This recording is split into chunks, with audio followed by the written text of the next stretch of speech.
Hello, everyone, and welcome back to Soul Stained Ink. My name is Beth, and today I want to do a really quick review for This Is What Happy Looks Like by Jennifer E. Smith.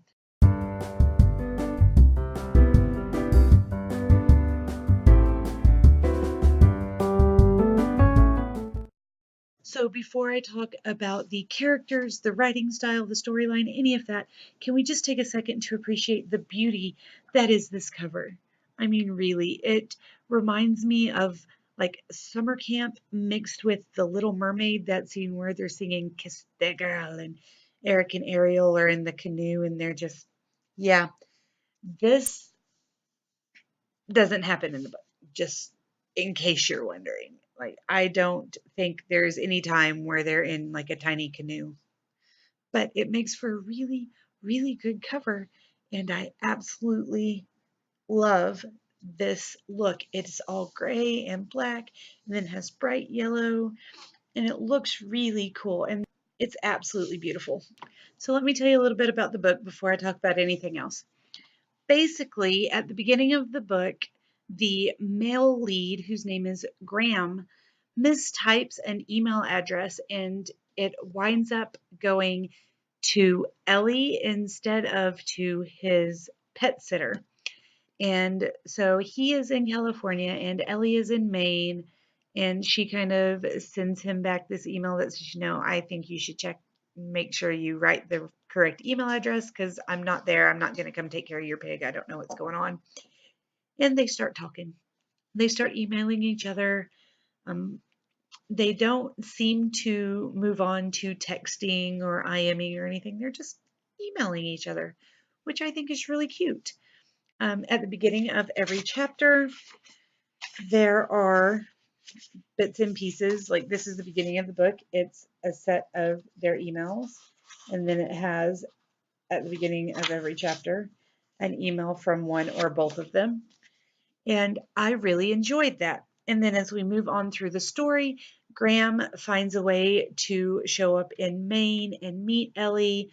And so they are trying to deal with having actually met in person. So they're having this this conversation face to face instead of over the internet.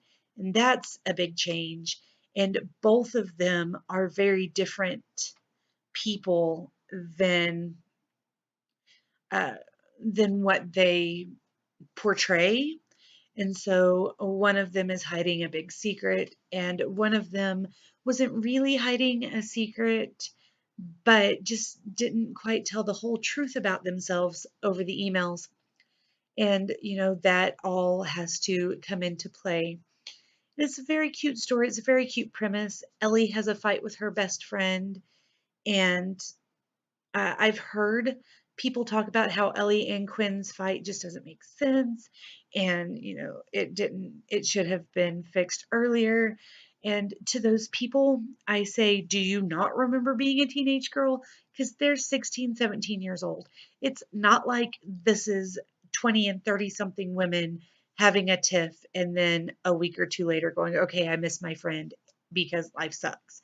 No, these are highly emotional teenage girls. The fight would last that long.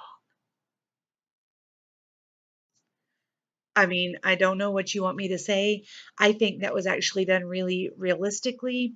And Ellie's problems with her father, that whole issue, which is a subplot in the book that I won't talk about, but I think it was handled really well. And towards the end of the story, the conversation she has with her mom about that, I think was done very realistically, and she did a really, really good job. That section almost got me to bump the score from a 3-star to a 4-star, just that like 3-page section. Um, However, I feel very strongly that this book, while it is decently written, had some plot holes that I needed to be filled in. It didn't wrap up as well as I was hoping it would. And honestly, it is basically every teen contemporary romance movie and book I've ever seen or read. Um, it's cute. It has a different setup and premise than most of them. And I really like the characters, but it's still basically a 90s teen movie, and I love 90s teen movies, but it's really difficult to come up with a 10 things I hate about you scenario. And this is not trying to be that, but that probably would have gotten a 5 stars from me. Well, this gets a 3.43. So on Goodreads, it's only a 3 star. That being said, I did go to Amazon and purchase the ebook that is the little novella that takes place 1 year after the end of This Is What Happy Looks Like, and that is Happy Again by Jennifer E. Smith. So I'm looking forward to reading the novella and seeing kind of what happens and if things get wrapped up in a more satisfactory manner. I hear that they do, and I really hope that they do because I like the characters and I like the story. I just needed more, and I've read a couple of reviews that say that the novella has a stronger writing style and wraps up a little bit better. So I'm really looking forward to reading that and seeing what I think. I will let you guys know later on what I think about it. But for now, that's all I have for you. I've been talking to you about This Is What Happy Looks Like by Jennifer E. Smith. So down in the comment sections, let me know if you read this, what you thought about it, if you think I'm crazy for what I think about it, all those good things. If you have not read it yet, let me know if you want to read it or if you've heard anything about it that kind of turned you onto it or off of it. And that's all I've got. So I will talk to you guys again soon. Until next time, I hope you have a wonderful day. Bye.